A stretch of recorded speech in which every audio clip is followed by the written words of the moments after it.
The year 2004. The place, Yellowstone National Park. The event, a birthday celebration. And so it's been 100 years since men and women first walked through those oversized red doors, stepped into this lobby, and looked up in wonder. The Old Faithful Inn isn't the biggest hotel in Yellowstone National Park. It isn't even the oldest. But of all the lodges in Yellowstone, the Old Faithful Inn is the most famous. It is a fame that has grown throughout a century of existence. You can go all over the country and people remember this. They've worked here, literally tens of thousands of people have been touched by this building. It is a celebration of a century of struggle, 10 decades of endurance in a hostile yet welcoming landscape. The sights and sounds of a 100-year memory are recreated.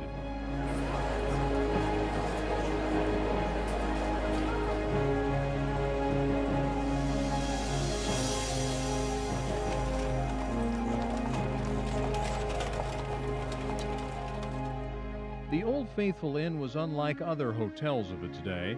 It was conceived in partnership with its surroundings, an almost perfect blend of environment and technology. Its closest neighbor and namesake, the Old Faithful Geyser, brought the limelight of fame to this architectural marvel. But the inn has held center stage on its own.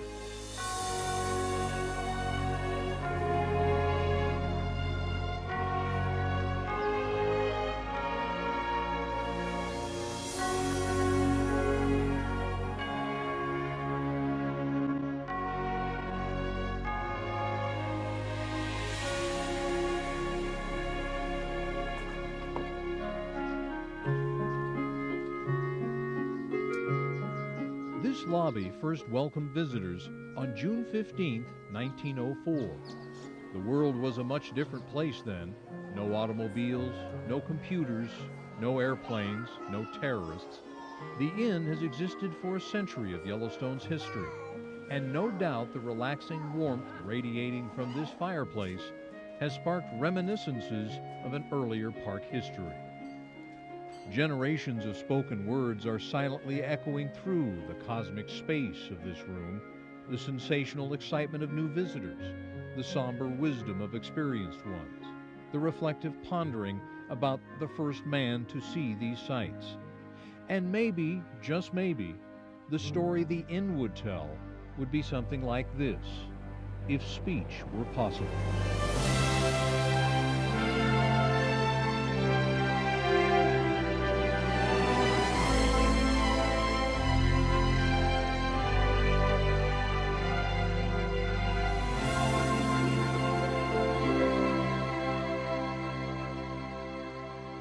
There were two different classes of tourists to Yellowstone almost from the beginning. Visitors separated not just by material wealth, but by the way they enjoyed the park.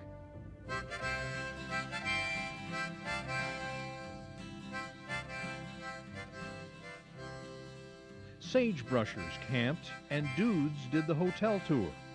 At first, all park visitors were all sagebrushers simply because there was no other way. Yellowstone was wide-open country in 1872, its trails blazed by hoofprint and moccasins.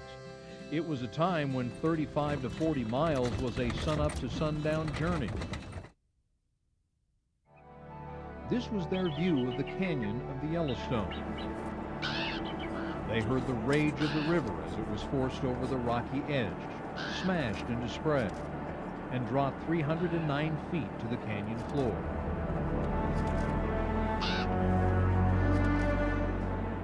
They saw countless hues of reds and yellows separated by a narrow ribbon of liquid emerald.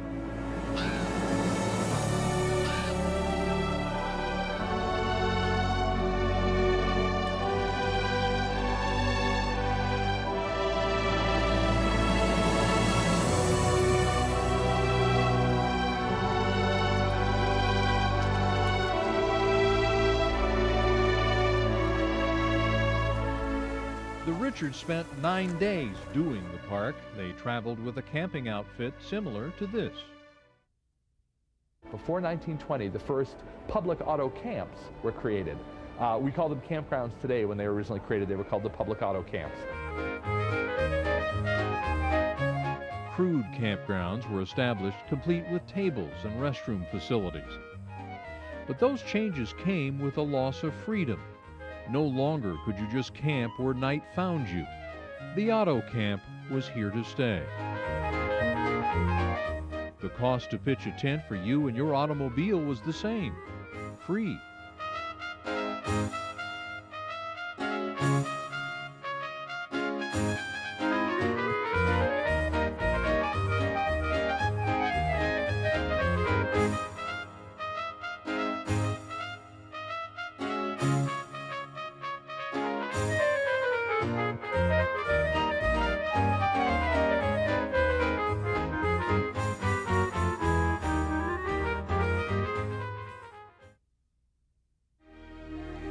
You can still ride horses.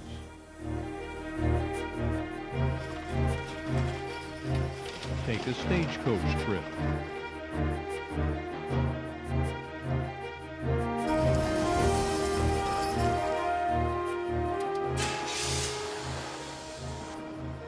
Take a tour in this old bus, complete with a guide.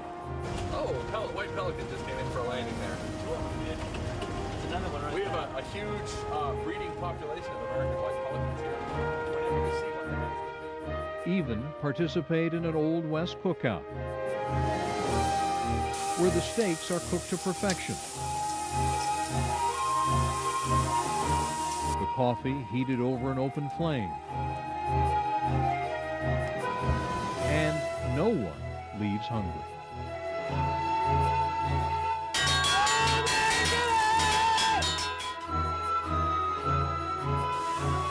And the entertainment? Old-fashioned singing around the campfire, of course. From the rustic cabins at Roosevelt Lodge with wood-burning stoves, to a room at the Old Faithful Inn, complete with steam heat, and bathrooms just down the hall.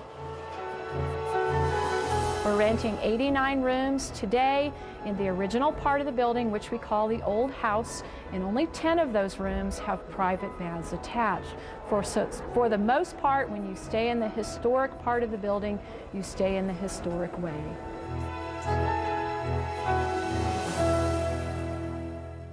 To the oldest hotel in any national park.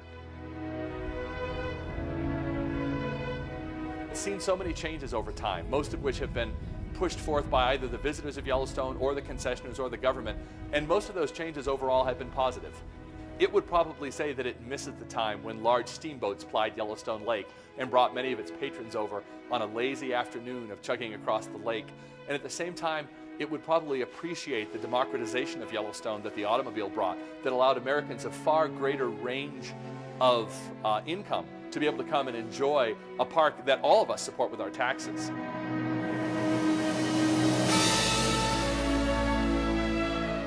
Yellowstone offers it all, and through the years, the lodges and campgrounds at Yellowstone have welcomed generations of visitors.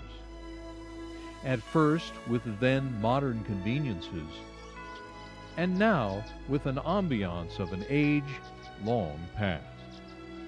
The Old Faithful Inn and the first hotels in Yellowstone were popular because they were bringing visitors out into the wilderness, but giving them an experience that wasn't a part of the wilderness itself. It provided hotels that made them feel very comfortable in what they were used to back in the East Coast.